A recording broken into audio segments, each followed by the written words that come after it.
Why pain doesn't always mean damage. You know, pain is one of the most misunderstood sensations we experience. When you feel pain, your first thoughts are usually, what did I do wrong? What is wrong? Is this going to last forever? We've all been taught that pain means damage, that something must be broken, inflamed, or even out of place. But what if that's not always true? What if pain is not a sign of damage, but a sign of protection? Your brain creates pain, and it creates it for your survival or your protection. Pain doesn't come from your body. It is created and analyzed by your brain. When something changes in your body, maybe pressure, a stretch, or heat, your body sends a signal to your brain, and this is the interesting part. That signal is an electrical impulse, and your brain has to analyze that impulse. But here's the interesting part. We've been told that we've got pain receptors, but we haven't. We've got pressure receptors, stretch receptors, heat receptors, but we don't have pain receptors. And these receptors do not send pain. They just send information to your brain to say you've just touched something hot, and now your brain has to analyze that. Is it safe or is it danger? If your brain decides it might not be safe, it can create pain as a warning signal. It's your body's way of saying, hey, pay attention here. Pain is not proof of damage. Think about it. When you get a calf cramp at night, it's incredibly painful, right? But nothing is torn, nothing is broken.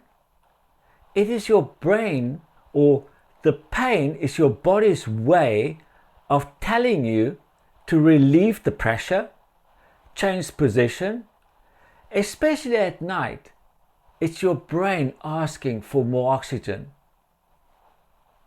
Makes you think, huh? Most of the time, pain doesn't mean something is damaged or broken. It just means your brain thinks something might be unsafe, and it's reacting to that perception. So, what is the role of fear and stress? Now, before we go on, most people go and see the doctor and they've got a pain and they want to know what is wrong with me, or what if something's seriously wrong with me? What is the doctor going to say? These thoughts by itself is very powerful, and these thoughts create a stress response, releasing cortisol, adrenaline, tightening your muscles, raising your heart rate, increase your blood pressure, and when your body is that stressed, it goes into protective mode. Your pain sensitivity goes up. In other words, fear and worry themselves becomes the trigger. Interesting now. Pain is a learned response. When pain goes on for a while, your brain can learn the pattern of that pain. Even long after the tissue has healed, your brain might keep producing pain signals. Not because something is broken, but because your brain has associated certain movements or certain situations with danger. For example, someone who once hurt their back while running might start feeling pain every time now when they run, even though their back is perfectly fine. It's not the body that's the problem. It's a learned pattern of protection by your brain. The good news is, if pain is learned, it can also be unlearned.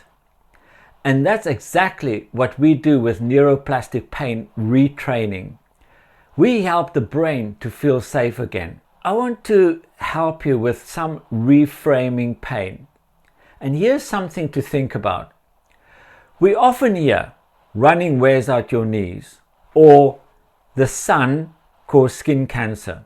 But how can pressure on your knees is the tool to make joints, bones and muscles stronger, but running pressure wears it out?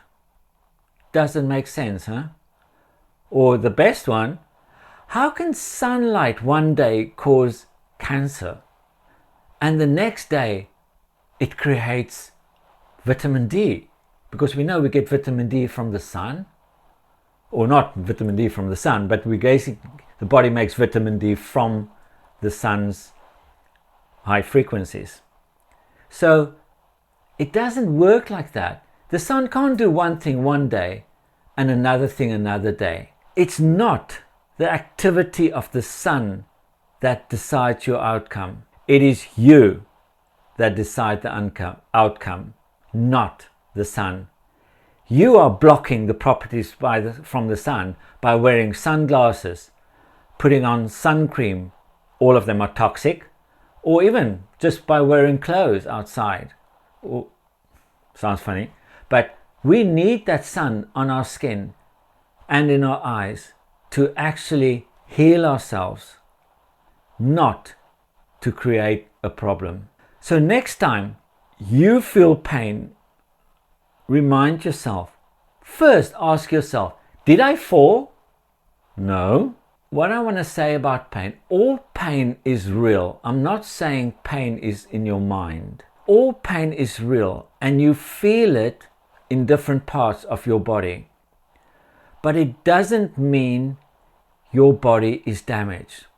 It is your brain's protective message, not necessarily a message of damage. When we calm our nervous system and reduce our fear, pain often just fades away on its own. That's why I love this work, helping people to retrain their brain, building trust in their body and live without fear of pain. Because when your brain feels safe, your body can finally relax. And that's when true healing begins. If you want to know more and how you can relieve yourself from long-term pain, I'm inviting you to book in a free consultation with me, and I will add the link below. I hope I can speak to you and help you get rid of your long-term pain. Kuni from Neuroplastic Osteopathy.